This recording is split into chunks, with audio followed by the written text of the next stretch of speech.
नमस्कार, स्वागत है आप सभी का डीडी न्यूज के इस खास बुलेटिन एक्सप्रेस 100 में, जहां हम आपके लिए लेकर आते हैं राजनीति, मनोरंजन, देश, दुनिया, खेल और व्यापार जगत की सभी बड़ी खबरों को एक्सप्रेस यानी कि फटाफट अंदाज में। मैं हूं आपके साथ भावना नैयर। तो देखिए खबरें तेज रफ्तार से। राष्ट्रपति द्रौपदी मुर्मू आज प्रधानमंत्री राष्ट्रीय बाल पुरस्कार प्रदान करेंगी। इसमें 14 राज्य और केंद्र शासित प्रदेशों के कुल 17 बच्चों को सम्मानित किया जाएगा। राष्ट्रपति 7 श्रेणियों में उल्लेखनीय योगदान के लिए 7 लड़कों और 10 लड़कियों को सम्मानित करेंगे। हर एक विजेता को पदक, प्रमाण पत्र और प्रशस्ति पत्र पुस्तिका दिए जाएंगे। इस साल यह पुरस्कार गणतंत्र दिवस की जगह वीर बाल दिवस पर दिए जा रहे हैं। राष्ट्रीय वीरता पुरस्कार का मुख्य उद्देश्य देश के बच्चों में साहस, निर्भरता और सामाजिक जिम्मेदारी की भावना को बढ़ावा देना है। इन बच्चों का चयन उन कहानियों के आधार पर किया जाता है जिनमें उन्होंने न केवल अपने जीवन के लिए बल्कि दूसरों के जीवन को बचाने या कठिन परिस्थितियों में अपने आत्मविश्वास और बुद्धिमत्ता का परिचय दिया है। प्रधानमंत्री नरेंद्र मोदी आज भारत मंडपम में बच्चों को देश के भविष्य की नींव के रूप में सम्मानित करने वाले एक राष्ट्रव्यापी कार्यक्रम वीर बाल दिवस में शामिल होंगे। इस मौके पर वो उपस्थित लोगों को संबोधित भी करेंगे। प्रधानमंत्री सुपोषित पंचायत अभियान का शुभारंभ करेंगे। इस अभियान का उद्देश्य पोषण संबंधी सेवाओं का कार्यान्वयन को सुदृढ़ करके पोषण संबंधी परिणामों और कल्याण में सुधार करना है। युवा लोगों को जोड़ने, इस दिन के महत्व के बारे में जागरूकता बढ़ाने और राष्ट्र के प्रति साहस और समर्पण की संस्कृति को बढ़ावा देने के लिए देश भर में कई पहलों की शुरू की जाएगी। वीर बाल दिवस के मौके पर माई गव और माई भारत पोर्टल के जरिए इंटरैक्टिव क्विज सहित ऑनलाइन प्रतियोगिताओं की एक श्रृंखला आयोजित की जाएगी। इस अवसर पर विद्यालयों, बाल देखभाल संस्थानों और आंगनवाड़ी केंद्रों में कहानी सुनाना, रचनात्मक लेखन, पोस्टर बनाना जैसी दिलचस्प गतिविधियां आयोजित की जाएंगी। वक्फ संशोधन विधेयक को लेकर बनी संयुक्त संसदीय समिति अब राज्य के प्रतिनिधियों के मौखिक साक्ष्य रिकॉर्ड करने के लिए बैठक करेगी। ये बैठक आज और कल होगी। समिति आज कर्नाटक, मध्य प्रदेश और राजस्थान के राज्य प्रतिनिधियों के सुझाव लेगी, जबकि कल उत्तर प्रदेश, उड़ीसा और दिल्ली के प्रतिनिधियों से बात करेगी। इससे पहले जेपीसी ने ऑल इंडिया शिया पर्सनल लॉ बोर्ड के सदस्यों के साथ बैठक की थी। समिति ने विधेयक पर बोर्ड के विचार सुने। हाल ही में लोकसभा में वक्फ संशोधन विधेयक पर जेपीसी का कार्यकाल बढ़ाने के प्रस्ताव को मंजूरी दी गई थी और 2025 के बजट सत्र के अंत तक अपनी रिपोर्ट पेश करने का आदेश दिया था। 5 दिसंबर को जेपीसी के प्रमुख जगदम्बिका पाल ने बताया कि समिति ने अपने कार्यकाल के विस्तार से पहले दिल्ली में 27 बैठकें की थी। इन बैठकों में कई हितधारकों और भारत सरकार के विभिन्न मंत्रालयों के साथ चर्चाएं शामिल थी। प्रधानमंत्री नरेंद्र मोदी ने इजरायल के प्रधानमंत्री बेंजामिन नेतन्याहू और भारत समेत दुनिया भर के यहूदी लोगों को हनुका त्योहार की शुभकामनाएं दी हैं। प्रधानमंत्री मोदी ने सोशल मीडिया प्लेटफॉर्म एक्स पर हनुका की बधाई देने के लिए अंग्रेजी और हिब्रू भाषा में 2 संदेश पोस्ट किए हैं। पीएम मोदी ने लिखा कि हनुका की रोशनी हर किसी के जीवन को आशा, शांति और शक्ति से रोशन करे। दिल्ली प्रदेश यूथ कांग्रेस ने बुधवार को आम आदमी पार्टी के राष्ट्रीय संयोजक अरविंद केजरीवाल के खिलाफ संसद मार्ग थाने में धोखाधड़ी और नागरिकों को गुमराह करने के आरोप में एफआईआर दर्ज करने के लिए शिकायत दी। दिल्ली प्रदेश यूथ कांग्रेस के अध्यक्ष एडवोकेट अक्षय लाकड़ा ने आरोप लगाया है कि आम आदमी पार्टी ने अपनी योजनाओं के माध्यम से जनता को गुमराह किया और उनके साथ धोखा किया है। यूथ कांग्रेस के कार्यकर्ताओं ने केजरीवाल के खिलाफ भारतीय न्याय संहिता की धारा 316 और 317 के तहत एफआईआर दर्ज करने की मांग की है। दिल्ली दंगों के आरोपियों को दिल्ली विधानसभा चुनाव में टिकट दिए जाने के दावों पर भाजपा ने कांग्रेस और एआईएमआईएम पर निशाना साधा है। दरअसल राजनीति के गलियारों में यह चर्चा तेज हो गई है कि दिल्ली दंगों के आरोपी शाहरुख पठान और इशरत जहां को दिल्ली विधानसभा चुनाव में टिकट मिल सकता है। भाजपा प्रवक्ता शहजाद पूनावाला ने कहा है कि दिल्ली दंगों के मुख्य आरोपी इशरत जहां को कांग्रेस टिकट देने की चर्चा कर रही है। ताहिर हुसैन को पहले ही एआईएमआईएम ने टिकट दे चुकी है। शहजाद पूनावाला ने कहा है कि एक अन्य आरोपी शाहरुख पठान को एआईएमआईएम से टिकट मिलने वाला है। उन्होंने कहा कि मुस्लिम वोट पाने के लिए ये लोग किसी भी स्तर तक जा सकते हैं।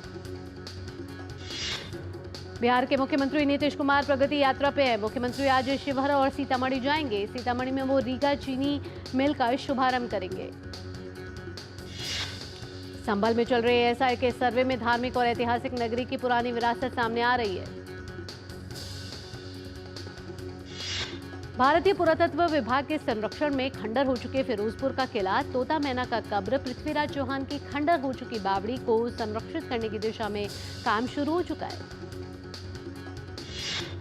बुधवार को जिला के डीएम और एसपी ने एएसआई टीम के साथ इन सभी धरोहरों का मुआयना किया। संभल के डीएम डॉक्टर राजेंद्र पेसिया ने कहा कि अब संभल में कोई भी ऐतिहासिक और पुरातात्विक महत्व की चीज छिप नहीं सकती। डीएम ने साथ ही कहा कि जहां जहां प्राचीन स्थल मिलेंगे उनका सौंदर्यीकरण होगा। उन्होंने साथ ही कहा कि संभल में जो जहां था खुदाई में वही निकल रहा है। एएसआई के अधिकारियों के मुताबिक संभल में पर्यटन की खूब संभावनाएं हैं। यहां कदम कदम में इतिहास बसता है। बता दें कि बीते कुछ समय में संभल में खुदाई और सफाई का काम चल रहा है। फिल्म अभिनेता अल्लू अर्जुन की पुष्पा 2 के प्रीमियर शो के दौरान एक सिनेमा हॉल में भगदड़ को लेकर उपजे विवाद और तेलंगाना सरकार के साथ तनावपूर्ण संबंधों को सुधारने के लिए तेलुगु फिल्म उद्योग के प्रतिनिधि आज मुख्यमंत्री ए रेवंत रेड्डी से मिलेंगे। इस प्रतिनिधिमंडल में मेगास्टार चिरंजीवी वेंकटेश और अल्लू अर्जुन के पिता और निर्माता अल्लू अरविंद के भी शामिल होने की संभावना है। तेलंगाना राज्य फिल्म विकास निगम के अध्यक्ष और प्रसिद्ध निर्माता दिल राजू ने इस बात की पुष्टि की है कि उन्हें मुख्यमंत्री से मिलने का समय मिल गया है। नवी मुंबई के वाशी में एपीएमसी मार्केट में आग लग गई है। ये आग देर रात के एक निर्माणाधीन इमारत में लगी। आग की सूचना मिलते ही फायर ब्रिगेड की गाड़ियां मौके पर पहुंची। मौके पर मौजूद अग्निशमन अधिकारी के मुताबिक इस घटना में किसी के हताहत होने की कोई सूचना नहीं है। राजस्थान के कोटपुतली बरहोड़ जिले के कीरतपुरा गांव में बोरवेल में गिरी बच्ची चेतना का रेस्क्यू ऑपरेशन आज सुबह 6 बजे फिर से शुरू हुआ। चेतना भी रेस्क्यू टीमों से करीब 20 फीट की दूरी पर है।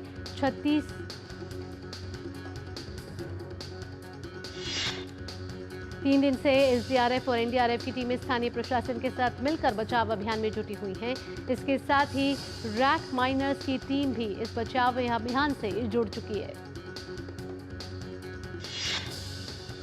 दिसंबर का आखिरी सप्ताह चल रहा है और नए साल से पहले हिमाचल प्रदेश और उत्तराखंड के कई इलाकों में जबरदस्त बर्फबारी का सिलसिला जारी है। इन दिनों बर्फबारी का सबसे ज्यादा असर हिमाचल प्रदेश में है। हिमाचल के कई इलाकों में जमा देने वाली ठंड पड़ रही है। बर्फबारी के चलते कई इलाकों में तापमान माइनस में पहुंच गया है। इस बीच सैलानियों के हिमाचल आने का सिलसिला जारी है। हिमाचल में जहां बर्फबारी से खूबसूरत नजारा देखने को मिल रहा है, वहीं सड़कें बाधित होने से आम जनजीवन भी प्रभावित हो रहा है। उधर उत्तराखंड के पहाड़ी इलाकों में आज बर्फबारी की संभावना है। मौसम विभाग ने अधिक ऊंचाई वाले इलाकों में बर्फबारी और मैदानी इलाकों में बारिश होने की संभावना व्यक्त की है। जम्मू कश्मीर के कई इलाकों में तापमान घटकर माइनस में पहुंच गया है। विश्व प्रसिद्ध डल झील में शिकारा चलाना मुश्किल हो रहा है। झील में 5 इंच से भी ज्यादा की मोटी बर्फ की परत जमी हुई है। श्रीनगर में मंगलवार को तापमान -7.3 डिग्री सेल्सियस दर्ज किया गया, जबकि पिछली शाम को तापमान -6.6 डिग्री सेल्सियस था। अधिकारियों ने लोगों और पर्यटकों से अत्यधिक ठंड से बचने के लिए सावधानी बरतने का आग्रह किया है, क्योंकि तापमान कश्मीर भर में रोजमर्रा की जिंदगी को प्रभावित कर रहा है। वहीं राजधानी दिल्ली समेत पूरे उत्तर भारत में ठंड का प्रकोप बढ़ गया है। राजधानी दिल्ली में आज आंशिक रूप से बादल छाए रहने और शाम में हल्की बारिश का अनुमान है। राजधानी दिल्ली में तापमान गिरने के कारण ठंड बढ़ गई है। ठंड से बचने के लिए लोग रैन बसेरों में शरण ले रहे हैं। देश में उद्योग और संवर्धन और आंतरिक व्यापार विभाग से मान्यता प्राप्त स्टार्टअप की संख्या बढ़कर 1.57 लाख से अधिक पहुंची। वाणिज्य एवं उद्योग मंत्रालय के मुताबिक इनमें 73,000 से अधिक स्टार्टअप में कम से कम एक महिला निदेशक है। ईपीएफओ ने अक्टूबर 2024 में शुद्ध रूप से रिकॉर्ड 13.41 लाख नए सदस्य जोड़े हैं। इनमें 58.49% हिस्सा 18 से 25 वर्ष वालों की उम्र का है। आंकड़ों के मुताबिक अक्टूबर में करीब 12.90 लाख सदस्य बाहर निकल गए और बाद में ईपीएफओ में फिर से शामिल हो गए। यह अक्टूबर 2023 की तुलना में सालाना आधार पर 16.23% वृद्धि है। केंद्र सरकार ने पीली मटर के बिना शुल्क आयात की अवधि बढ़ाकर फरवरी 2025 तक की। भारत पीली मटर का दुनिया का सबसे बड़ा आयातक है।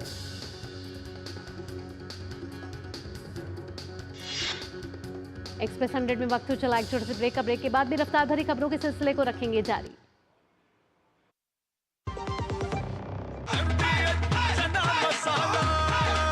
अब छोलिया हो या लोबिया, सफेद चने या काले चने, सब कुछ मजेदार बने। This is no ordinary sky. This is where legends are born. Clear to space transition. Roger. Re-engaging heat. In the vast expanse above, the Indian Air Force reigns. Unseen, unstoppable, unmatched. Join the Indian Air Force to be a cut above. जब धरती चीर कर निकलता है लोहे का पत्थर और मिलता है मोंगिया के जोश से, फिर तपता है, पिघलता है और बनता है फौलाद। अब होता है सरिया सारी खूबियों के साथ। मोंगिया स्टील, मजबूत देश का मजबूत सरिया।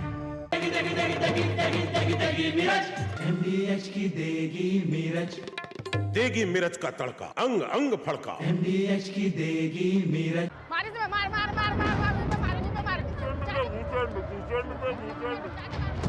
प्रिंसिपल सर को बताना होगा, पर कोई नहीं बता रहा है। मैं क्यों हीरो बनूं? मम्मी ने बोला था फालतू के लफड़े में क्यों ही पड़ना। और रीमा तो इतनी ब्रेव है, फिर भी कुछ नहीं बोल रही। सैम भी तो बता सकता था ना। छोड़ो, मैं बोलूंगी। Come in sir. Yes, come in. Tell me. Sir, नीचे ना रोज फाइट्स होती है। You have to do something please sir. क्या? स्कूल में फाइट? जी सर। दिखाओ मुझे। छोटी स्वीटी ने तो वीरता से खुद के डर को हराया।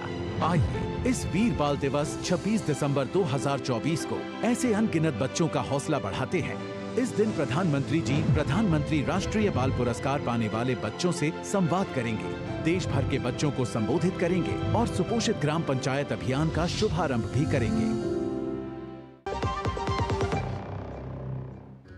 ब्रेक के बाद एक्सप्रेस 100 में आपका स्वागत। रफ्तार भरी खबरों के सिलसिले को बढ़ाते हैं आगे। घरेलू अर्थव्यवस्था के चालू और अगले वित्त वर्ष में 6.5% की दर से बढ़ने की संभावना है। सितंबर तिमाही में वृद्धि दर अनुमान से कम 5.4% रही है।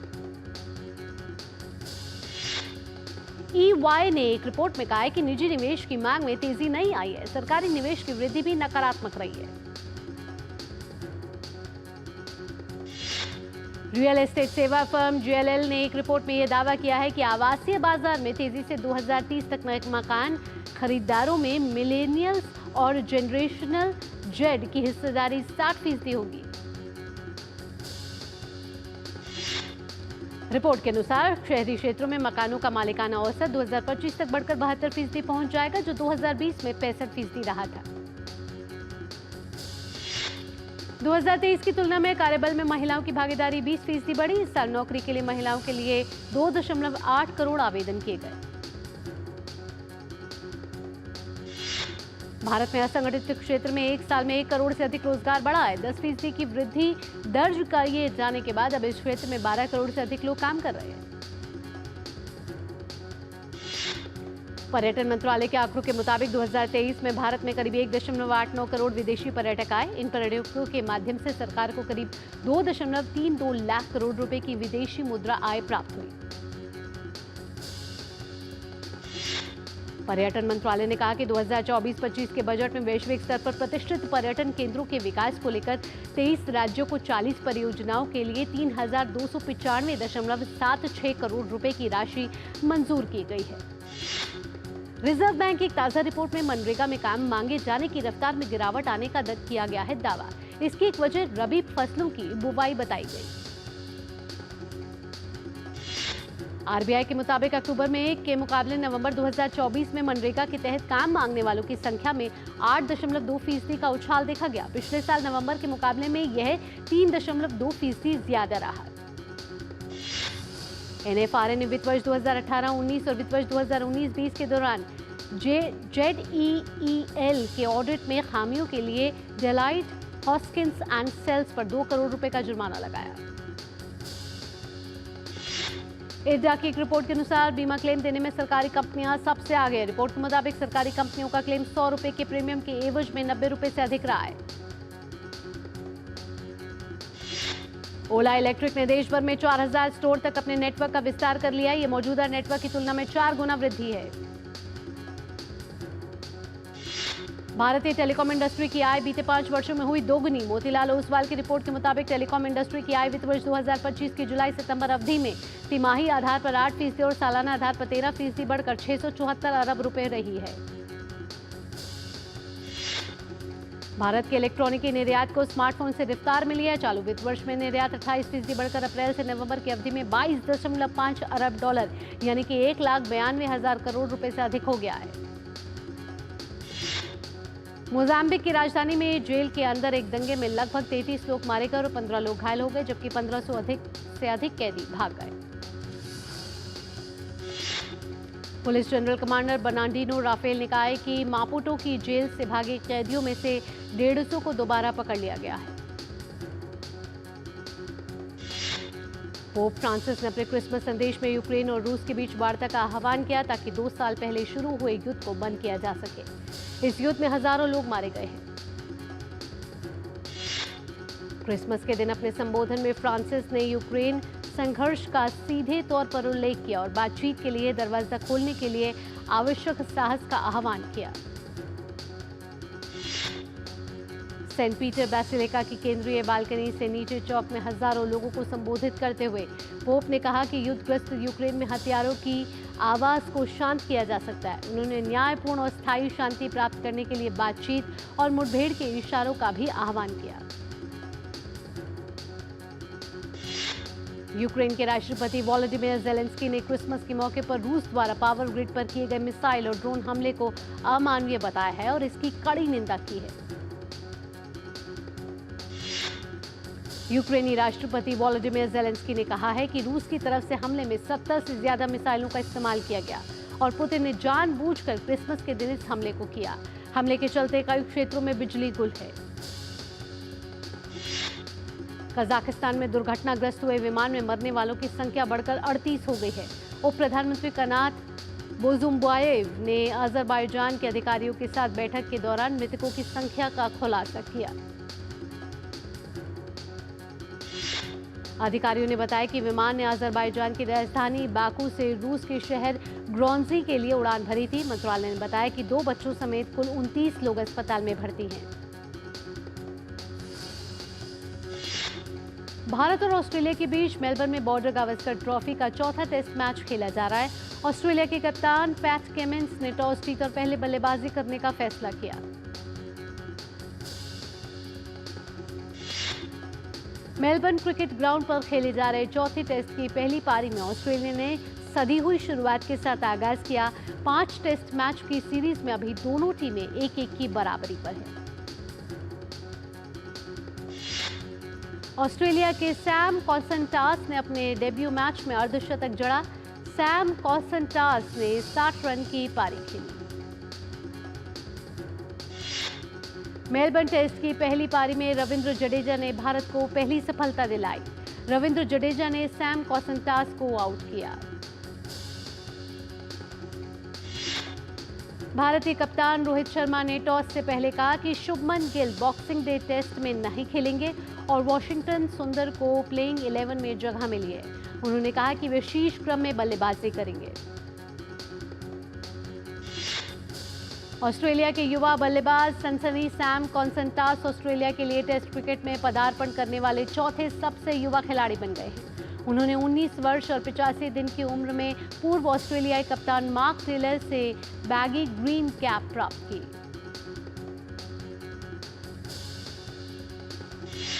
तेज गेंदबाज जसप्रीत बुमराह ने आईसीसी की टेस्ट रैंकिंग में रविचंद्रन अश्विन के सर्वोच्च रेटिंग रिकॉर्ड की बराबरी कर ली है।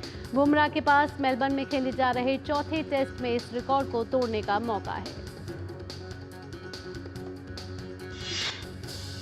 राष्ट्रीय निशानेबाजी चैंपियनशिप में महेश्वरी चौहान और अनंतजीत सिंह नरोका की जोड़ी ने गुरुवार को नई दिल्ली में अपने गृह राज्य राजस्थान के लिए स्कीट मिश्रित टीम का खिताब जीता। डॉक्टर करनी सिंह शूटिंग रेंज में खेले गए फाइनल में इस जोड़ी ने उत्तर प्रदेश के मेराज अहमद खान और अरीबा खान पे 44-43 से जीत हासिल की।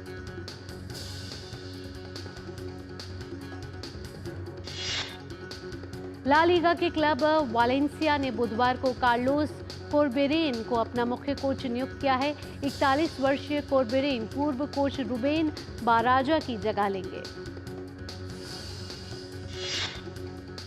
अल्लू अर्जुन के पिता अल्लू अरविंद ने एफटीसी के अध्यक्ष दिल राजू के साथ डॉक्टरों से मिले और भगदड़ में घायल बच्चे का हाल जाना। इस दौरान उन्होंने पीड़ित के परिवार को 2 करोड़ रुपए की आर्थिक सहायता दी। संध्या थिएटर में हुए भगदड़ मामले में पुलिस ने कहा है कि जो लोग इस केस से जुड़ी गलत वीडियो सूचना फैला रहे हैं उन सभी पर एक्शन लिया जाएगा। फिल्म पुष्पा 2 ने 21वें दिन 19.7 करोड़ रुपए की कमाई की है। इसी के साथ फिल्म की कुल कमाई 1500 करोड़ रुपए को पार कर चुकी है। फिल्म बेबी जॉन ने पहले दिन 12.50 करोड़ रुपए की कमाई की है, जो कि पुष्पा 2 के 21वें दिन की कमाई से काफी कम है। ग्लोबल बॉक्स ऑफिस पर film Mufasa the Lion King ने 5 दिनों में 147 करोड़ रुपए की कमाई की है। फिल्म ने अब तक कुल कमाई 1260 करोड़ रुपए की है। बॉलीवुड अभिनेत्री शिल्पा शेट्टी और उनके पति राज कुंद्रा ने पंजाबी अंदाज में क्रिसमस मनाया। उन्होंने ठंड के मौसम में भांगड़ा करते हुए एक मजेदार पल शेयर किया।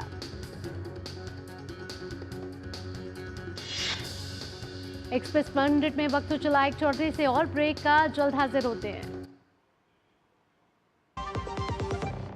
आज सुनो, खाने में कोई स्वाद नहीं है। अरे किफायती लाल, सस्ते वाले दाल मसाले, स्वाद हुआ बेकार, एकदम बकवास। इधर कीमती लाल को देखो, खाना बना कमाल। MDH की हल्दी मिर्ची धनिया करे कमाल। ये रंग दे, ये खुशबू दे, ये तीखा, ये कम पड़े, समझे किफायती लाल। क्या निराला MDH मसाला।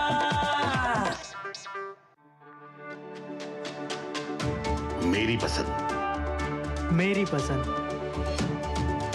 मेरी पसंद, मेरी पसंद, हमारी पसंद, हम सबकी पसंद। मजबूत देश का मजबूत सरिया Mongia steel. Muthoot finance gold overdraft, ब्याज सिर्फ उतने ही दिन का भरिए जितने दिन पैसे इस्तेमाल कीजिए। आज ही कॉल कीजिए 1-800-313-1212। हाँ, बेटी हुई है, माँ चाहे। तू पूरी जिंदगी कमाता रहे और ये तेरी सारी कमाई खा जाएगी। चुप रहा तो ये लोग रोज मेरी बहन को ताने मारेंगे, और बोल दिया तो एक ही बार मारेंगे। डॉक्टर, जब आपका जन्म हुआ था तब आपके दादा दादी भी ऐसे ही नाराज हुए थे क्या? नहीं तो आप भी अपने पिताजी की कमाई खा गई? यश नहीं बेटा, मेरे पिताजी ने मुझे पढ़ा लिखा कर डॉक्टर बनाया और आज मैं 2-2 घर चलाती हूँ। छोटे मोनू ने तो वीरता दिखाकर कुरीति को आईना दिखाया। आइए इस वीर बाल दिवस 26 दिसंबर 2024 को ऐसे अनगिनत बच्चों का हौसला बढ़ाते हैं। इस दिन प्रधानमंत्री राष्ट्रीय बाल पुरस्कार पाने वाले बच्चों से संवाद करेंगे, देश भर के बच्चों को संबोधित करेंगे और सुपोषित ग्राम पंचायत अभियान का शुभारंभ भी करेंगे। MDH का किचन किंग किचन में हो तो हम सब कुछ बना सकते हैं। बैंगन का भरता, आलू गोभी, भिंडी मसाला और भी बहुत कुछ। MDH। ब्रेक के बाद आपका स्वागत है। रफ्तार भरी खबरों के सिलसिले को बढ़ाते आगे। क्रिसमस पार्टी के अवसर पर फिल्म निर्माता जोया अख्तर ने अपने परिवार और फिल्म इंडस्ट्री के करीबी दोस्तों के लिए भव्य लंच का आयोजन किया। फरहान, गौरी और शाहिद कपूर समेत कई सितारों ने की शिरकत। कार्तिक आर्यन की आगामी फिल्म तू मेरी है तेरा मैं हूँ तू मेरी है का टीजर हुआ रिलीज। फिल्म 2026 में होगी रिलीज। वरुण धवन ने अपनी पत्नी नताशा को लेकर कहा है कि वे उन पर भरोसा करती हैं, साथ ही वे ऐसा कुछ नहीं करते हैं कि उन्हें किसी अभिनेत्री के साथ काम करने में असुरक्षित महसूस हो। सूर्य और निर्देशक कार्तिक सुब्बाराज की आगामी फिल्म रेट्रो से पर्दा उठा। फिल्म में पूजा हेगड़े भी नजर आएंगी। क्रिसमस के मौके पर फिल्म के नाम के साथ इसका एक टीजर भी जारी किया गया। निर्देशक इम्तियाज अली की अगली फिल्म इडियट्स ऑफ इस्तांबुल का हुआ खुलासा, साथ ही यह पुष्टि भी हो गई कि इसमें एक्टर फहद फासिल नजर आएंगे। अभिनेता सुनील शेट्टी ने अपने 42वीं सालगिरह के मौके पर पत्नी माला शेट्टी के साथ खूबसूरत तस्वीरें साझा की। मशहूर अभिनेत्री जया भट्टाचार्य ने मुंबई के नायगांव उपनगर से एक 1.5 साल के पिल्ले को किया रेस्क्यू, जिसके साथ बार बार दरिंदगी की गई एक्ट्रेस पपी के लिए लगाई न्याय की गुहार। सलमान खान के जन्मदिन पर रिलीज होगा फिल्म सिकंदर का 80 सेकंड का खास टीजर। वेब सीरीज पाताल लोक का दूसरा सीजन अमेजॉन प्राइम पर 17 जनवरी को होगा रिलीज। और लाफ्टर शेफ सीजन 2 के शो को लेकर बिग बॉस 18 में भारती सिंह ने शो के दूसरे सीजन का किया ऐलान। रूबीना दिलेक, अंकिता लोखंडे, विकी जैन, कृष्णा अभिषेक होंगे शो का हिस्सा। एक्सप्रेस 100 में फिलहाल इतना ही। अगला कार्यक्रम आप देखेंगे इकोनॉमी टुडे मेरे सहयोगी मुकुल शर्मा के साथ। फिलहाल के लिए मुझे दीजिए अनुमति। नमस्कार।